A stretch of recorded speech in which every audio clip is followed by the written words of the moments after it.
Hello everyone, you are all welcome to lecture number 857, and today's topic is the industrial manufacture of glass.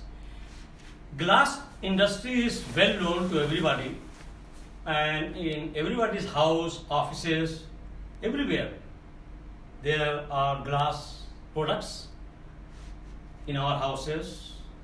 Lot of our crockeries, glasses, they are all made up of, we call it glass. Also, if you go to optics, that is our eye glasses, that is called optical glasses, is also from same glass. And not only this, bottle is there, lot of liquid material is filled in the bottles for that purpose. And also there are some special type of glasses like photochromic glasses, fiber glasses, they are used for medical purpose. Then laminated glasses, that is we call it bulletproof glasses. So glasses are having multi-purpose uses, and today's civilization cannot live without glass industry. So glass industry is very important, and for production of the glass, it starts from crystalline solid quartz, and that crystalline solid quartz is heated in a special electric furnace at about 1650 degrees centigrade temperature. And then that quartz is actually silicon dioxide, we commonly call it sand material, and that one, once it is heated at a high temperature like 1600, it will be converted into liquid form, and that liquid form will become transparent, very clear solution.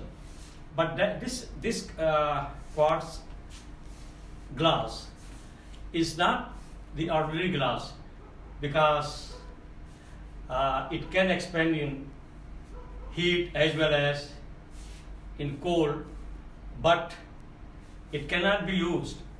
And then this quartz glass is treated with sodium carbonate, and then we will get sodium silicate, and that sodium silicate is still not glass, because we call it a water glass, because this sodium silicate is soluble in water.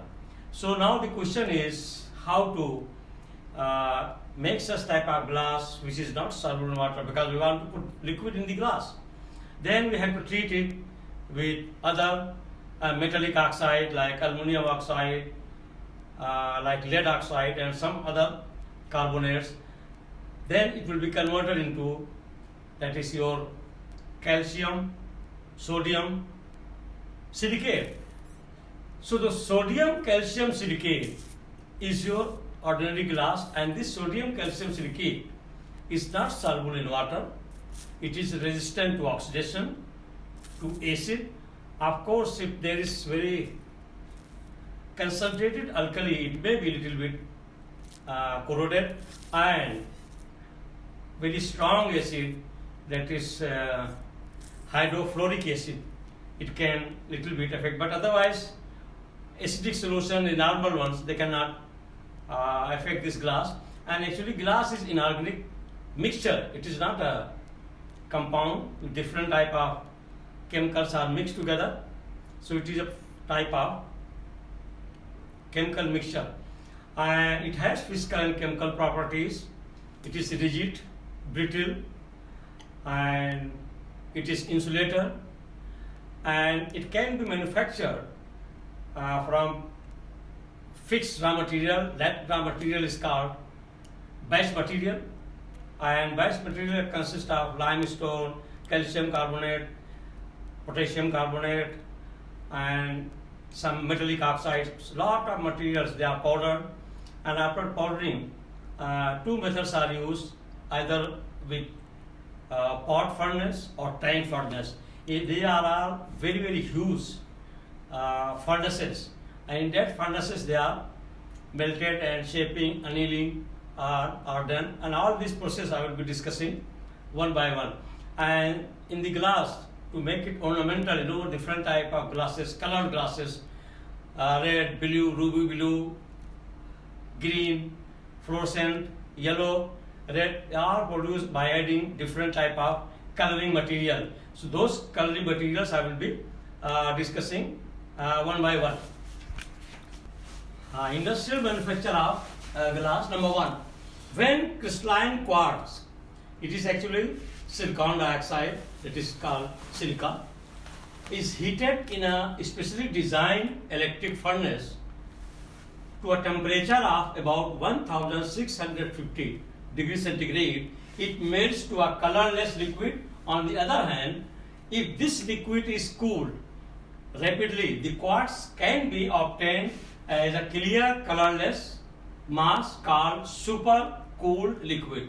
So this quartz liquid, once that quartz is heated at 1650 degrees centigrade temperature in electric furnace, special design, then it is melted and transparent, and that is called super cooled liquid, and appears like ordinary glass and is much more transparent. It appears like ordinary glass, but actually its chemical physical property is different from ordinary glass because it can resist heat and cold. But ordinary glasses, if there is drastic change of heat all of a sudden, there we can get cracking. So that property is not there. And number two, this quartz glass expands and contracts only very slightly with change in the temperature. So the impact of drastic change of temperature like cold or hot, it contracts or expands slightly. As a result of this property, it can, unlikely ordinary glass, be rapidly heated or rapidly cooled without cracking. Quartz glass is therefore widely used in the manufacture of various kinds of laboratory glass apparatus, especially those where rapid change of temperature are encountered. Unlike fused glass, silica glass, that is quartz glass, ordinary glass is not a single chemical substance.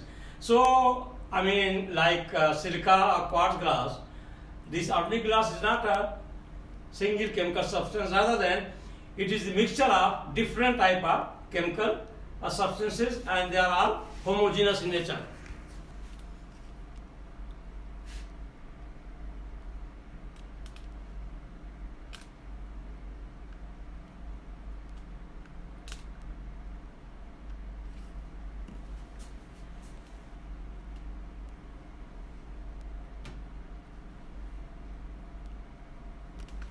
Number three, when quartz or silica is heated with sodium carbonate, a compound is obtained that is called sodium silicate, and is obtained. When it is allowed to cool, it solidifies to a glass mass, which is called water glass. Why it is called water glass? Because this sodium silicate, which is formed by heating, is soluble in water. That's why it is called water glass. Number four, if sand, that is SiO2, or we call it quartz, is heated with other metal oxides or carbonates, the other except sodium and potassium carbonate. So these are like lime, alumina, oxide of lead. Mixture of silicate is obtained, and that when it is heated with all these either oxides or carbonate, then that sodium silicate is converted into calcium or aluminum sodium silicate, and which is not soluble in water, and when it is allowed to cool, they solidify to glass but do not dissolve in water and constitute what it is known as, we call it glass. So first thing is that when silicon dioxide or quartz is heated with sodium carbonate. With that we will get sodium silicate, and that sodium silicate is called water glass. Why? Because it is soluble in water. Then after getting the sodium silicate, that sodium silicate is again heated with other metallic alkaline or alkaline earth, oxide and carbonate except sodium and potassium, and then it is converted into like calcium, sodium calcium silicate. So that sodium calcium silicate is actually glass, that is not soluble in water, and that is resistant to oxidation, to alkali and acid. That is called glass. Now it has therefore no definite composition. So it is not having any different composition, different formula. It is simply the mixture of sodium calcium silicate. Now physically and chemically, how we can define it? Physically, glass may be defined as a hard, rigid, undercooled, brittle, non-crystalline substance having no definite melting point, because it is a mixture, so it cannot have sharp melting point, and having high viscosity, and this high viscosity will not allow to get the crystalline form.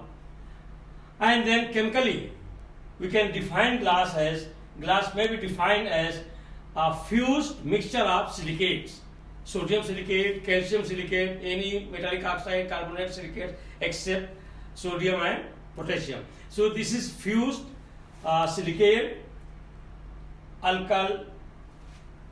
alkali compounds, and this alkali may be also alkaline earth compounds, and glass is completely vitrified product, has no definite composition.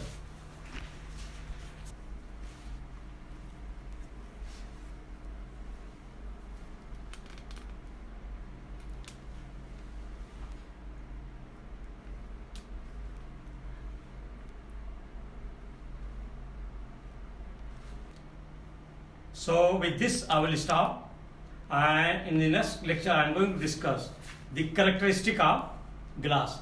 So once again, thank you very much for watching the lecture.